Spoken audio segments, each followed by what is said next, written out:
"You're just some old man in a dusty cap. Go back to the nursing home." That's what one of them yelled as they laughed, phones out, filming like it was a joke. They didn't know his name, didn't care. Just saw a man moving slow, head bowed, body trembling, stepping off the curb in a coat 2 sizes too big. He didn't shout, didn't curse. He only adjusted his footing and clutched the folded paper in his coat pocket, the same one he carried every March 25th. They shoved him anyway. A 90-year-old man who had once carried wounded brothers through jumble fire fell hard on the pavement, and no one watching had any idea who they had just touched. But someone nearby did. Someone made a call, and 20 minutes later, the Marines surrounded them. If you believe that respect doesn't come with age, it comes from what you've carried silently for decades, then like and subscribe. Because this story isn't about revenge. It's about memory. And what happens when you push a man who's already carried more than you'll ever understand. Frank Delaney never walked fast. Not anymore. Not since the stroke stole most of the strength from his left leg. But every step he took still had weight. The kind of weight built from time and sacrifice and long, bitter winters in places most Americans couldn't point to on a map. He walked with a limp, but carried himself like a man who had once stood at attention under a different sun, wearing a uniform and a face 30 years younger. On this day, like every year on March 25th, he made the long walk from his room at the Veterans Home to the Memorial Wall downtown. 3 city blocks of cracked sidewalk and unpredictable curbs. But he did it without help, cane tucked under one arm, eyes fixed forward, dressed in a faded brown field coat, his Marine Corps pin barely catching the light, and his cap, a Vietnam-era Rangers lead-the-way cap, low on his brow.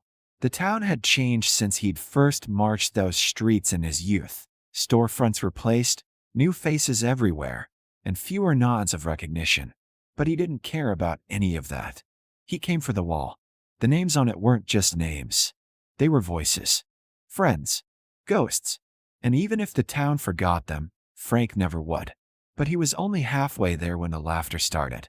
A group of teenagers, maybe 5 or 6, were gathered near the bus stop, hoodies up, music blasting from a cracked speaker, vape smoke curling in the air.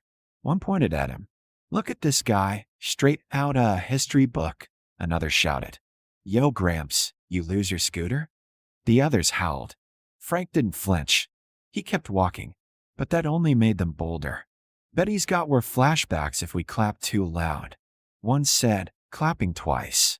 Frank paused, steadying himself at the curb. He was about to cross. That's when one of them, the tallest, cut in front of him, pretending to trip, but gave Frank a hard shoulder as he passed. It wasn't playful. Frank staggered, losing his balance. The cane fell from his arm. He tumbled, landing hard on the cold pavement. The boys burst out laughing, and one pulled out his phone to film. "Damn, Grandpa went down." Frank didn't yell, didn't moan, just sat up slowly, wincing, brushing dust from his coat with the same precision he used to clean his rifle in '69. From across the street, a young dishwasher named Reggie, just off his shift at the diner, dropped his to-go box and rushed over. "Sir, are you okay?" Frank looked up, nodded faintly, and reached for his cane. "Happens," he said simply, the word heavy as stone. Reggie helped him to his feet, eyes scanning the teens who had already started walking away, laughing, one still filming. Frank steadied himself, adjusted his cap, and reached into his coat pocket to check the envelope. Still there, folded 3 times, aged and yellow at the seams. He nodded to Reggie once more, muttered a quiet, "Thank you," and continued walking toward the memorial like nothing had happened. But what the kids didn't know, what no one knew, was that across the street, behind the window of a tailor shop, someone had watched the whole thing. A man in his 50s, built like a tree stump, with a silver ring on his finger etched with the Marine anchor. He stepped into the back, pulled out a phone from a drawer labeled "Only for Family," and dialed. "You need to get down here now," he said. They touched Frank. The line went dead. 20 minutes later, before anyone could process what was happening, A half-dozen motorcycles rolled quietly down Main Street. No noise, no revving, just silence and steel. They parked, kickstands down in unison. Then came the SUVs. Doors opened. Men stepped out, broad-shouldered, weathered, some with prosthetics, some with deep scars, all wearing the same patch on their jackets. 3rd Marine Recon. The same unit Frank had led. They didn't shout, didn't make a scene. They formed a quiet perimeter around the bus stop where the teens had gathered again, now laughing over TikToks. One by one, the boys fell silent, noticing the growing circle of men. One of the vets stepped forward, Colonel Jared Knox, retired. Chest like an armored truck, hands like stone, voice like a whisper you didn't want to ignore. He pulled out an iPad, played a video. The shove, the fall, the laughter. "You know who that is?" he asked. One kid smirked, shrugged. Jared's voice dropped. "That man's name is Frank Delaney. He once pulled 6 wounded men from a burning Jeep into Nam while under fire. He taught half the men standing here how to survive. And you shoved him for a laugh." The boys didn't move. The silence around them was louder than any shout could have been. And Frank stood at the memorial wall with one hand resting on a name etched in stone, unaware of the storm quietly gathering just a block away. Frank didn't know what was happening behind him. Not yet. Not as his weathered hand traced the etched names on the stone wall with a gentleness only men who buried brothers understand. The folded envelope he carried each year rested now at the wall's base, placed beside a single poppy, its edges curled from time and meaning. He stood there for a moment longer, cap held over his heart, eyes closed, whispering names no one else could hear, unaware that just one block over, the weight of his life was beginning to tilt the world on its axis. The teenagers were still laughing nervously when they noticed how the street had gone quiet, not just still, but hushed, the kind of quiet that presses in on your chest like a held breath. Around them stood at least a dozen men, all in black jackets marked with faded military insignia, not saying a word. No threats, no raised fists, just presence. A presence that hit like thunder with no sound. Colonel Jared Knox stepped forward again, slow and steady, as if measuring the ground with every step. He didn't need to yell. He commanded combat zones where one wrong syllable meant death. When he stopped in front of the tallest teen, the one who had shoved Frank, he didn't speak at first. Just looked at him. Looked through him. "What's your name?" he finally asked. The boy swallowed. "Chris." "Chris?" Knox repeated, the word flat. "You touched a man who trained me to walk through artillery with a map and a heartbeat. He saved my life twice before I turned 21. Chris looked around, searching for something, maybe a joke, maybe an exit. We didn't know who he was. Jared's expression didn't change. "That's the problem. You never asked." A shorter veteran stepped beside him, one arm gone below the elbow, the sleeve pinned neatly. "You see this?" he said, holding up his remaining hand. "Frank pulled me out of a foxhole when we were taking fire in Hugh. My leg was gone, blood everywhere. He carried me 2 miles with a broken rib. Never said a word." Another man spoke, then another, their stories rippling like waves. Not loud, just steady. Each man told a piece of Frank's life, a fragment of a legacy the boys had trampled on with blind ignorance. A crowd had started to gather. Locals paused. Drivers slowed.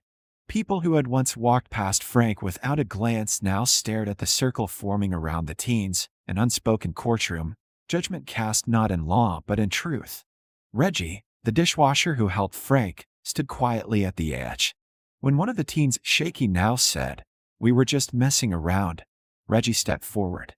"You pushed a man who can't even stand for long without pain. You mocked him because he was alone. But he wasn't alone, was he?" Knox nodded. "No, he was never alone. He just walks like he is. That's how real warriors move. Quietly." Then came the final shift, sharp, silent, undeniable. A pair of headlights turned onto the block. A black SUV rolled to a stop, and from it stepped a woman in her late 60s, crisp blazer, silver hair tied back in a low bun. She walked with the confidence of a 4-star general but wore no rake. She didn't need to. She was Lieutenant General Elaine Hayes, retired. First woman to lead Marine Special Recon. She'd served with Frank Delaney. She didn't address the teens. She walked straight to Jared, whispered something in his ear, then turned toward the center of the circle. "Where is Frank?" she asked. "At the wall," Jared said. She looked to the boys. "Good," she said softly. "That means you still have a chance." One of them furrowed his brow. "A chance for what?" "To look a man in the eye before shame hardens into regret." She turned to the crowd, her voice lifting just enough. "Bring him here." Knox nodded. He turned to Reggie. "Walk with him." Reggie hesitated. "Me." "You were the only one who moved." Minutes later, Frank returned. Slowly, cane tapping gently against the concrete, Reggie at his side, guiding him with a reverence that made strangers pause. When Frank reached the circle, he looked at the crowd, then at the boys. His face didn't hold anger. It didn't need to. It held the same quiet weight he had carried since the day they shipped him home from Da Nang. Jared leaned in. "They didn't know who you were." Frank shook his head. "Don't matter who I am. Matters what they do now." The oldest teen, Chris, finally stepped forward, face pale. "We're sorry," he said. "We didn't mean." Frank raised a hand, silencing him. "Son, intent don't fix damage. But standing here, this is a start." He looked at the other boys. "You don't owe me respect because I'm old. You owe it to the names I remember. You laughed at one man. But there are 17 carved on that wall who died so you could live free enough to mock what you don't understand." The crowd stood frozen. No one moved. No one breathed. And then Chris did something unexpected. He bent down, picked up Frank's cane that had been knocked aside earlier, and placed it gently in his hands. "I didn't know," he said. Frank looked him in the eye. "Now you do." And in the silence that followed, the world felt changed, not because a lesson had been shouted, but because dignity had stood, been knocked down, and stood again. The street didn't go back to normal after that. The moment held, like the air itself had agreed not to move until everyone had taken in what they'd just witnessed. Some people cried and didn't know why. Others turned off their phones, ashamed of what they'd been filming seconds before. And Frank Delaney, standing in the center of it all, did what he'd always done. He stood with quiet purpose, said little, and carried the weight that no one else could. The teens didn't run. They didn't lash out. They stayed. One by one, they offered soft apologies, not just for the shove, but for the laughter, the filming, the assumptions. Frank didn't scold. He didn't moralize. He listened. Then he nodded and said, "Now earn it." It was a simple sentence, but one that landed with the force of a command from someone who'd never asked for obedience, only understanding. General Hayes turned to the group and spoke with the soft gravity of a woman who'd seen war and still believed in redemption. "Tomorrow morning, 0600. Memorial Park. You'll be there. All of you. Dress for work." And they were. The very next day, in rain-soaked hoodies and borrowed gloves, the teens showed up. They scrubbed the memorial wall with soft bristled brushes. They cleared dead leaves from the path. They repainted faded curb lines. None of it was glamorous. All of it was necessary. And Frank, seated beneath the shade of a cherry tree in a folding chair brought by Reggie, watched silently, arms crossed, cane resting between his knees, a thermos of black coffee in one hand, and the envelope now back in his pocket, sealed again. As if the moment had given it permission to wait another year. For a while, he said nothing to the boys, just watched. But when Chris hesitated over a cracked slab of stone near the names, unsure how to clean it without harming the engraving, Frank stood slowly and shuffled over. "Brush like this," he said, kneeling beside him. "Angle matters. Pressure too." The boy nodded. "Yes, sir." Frank grinned faintly. "Don't call me sir. I worked for a living." Laughter followed, real, not forced, and something cracked open in the silence between them. Over the next week, the group returned daily, even when it rained, even when no one told them to. Reggie brought sandwiches.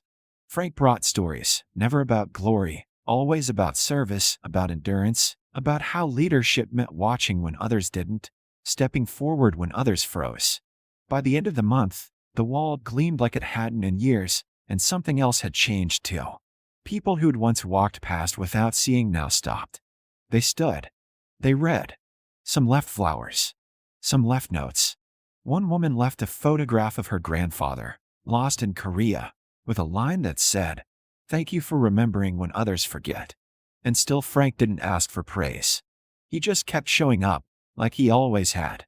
Then, one morning, about 3 weeks after the shove that changed everything, a small ceremony was held at the memorial, nothing official, nothing promoted. Just the people who knew. The town's mayor came. General Hayes spoke. The teens stood in clean jackets, hands clasped, not as criminals or children, but as students of a lesson they'd never forget. And when Frank was asked to say a few words, he stepped forward, hat in hand, the morning sun catching the marine pin on his coat. "I didn't come here to teach anyone," he said. "I came here to remember." He looked at the teens. "But if memory becomes a lesson, I'll take that." He paused, then added, "There are names on this wall I see in my dreams. Some I see when I wake up. You won't understand that, and I hope you never have to. But what you did, how you came back, matters. Maybe not to the world, but to me." That was the end of the speech. No applause. Just silence. Respectful. Real. And later that day, a new bronze plaque was mounted near the wall, not huge, not flashy.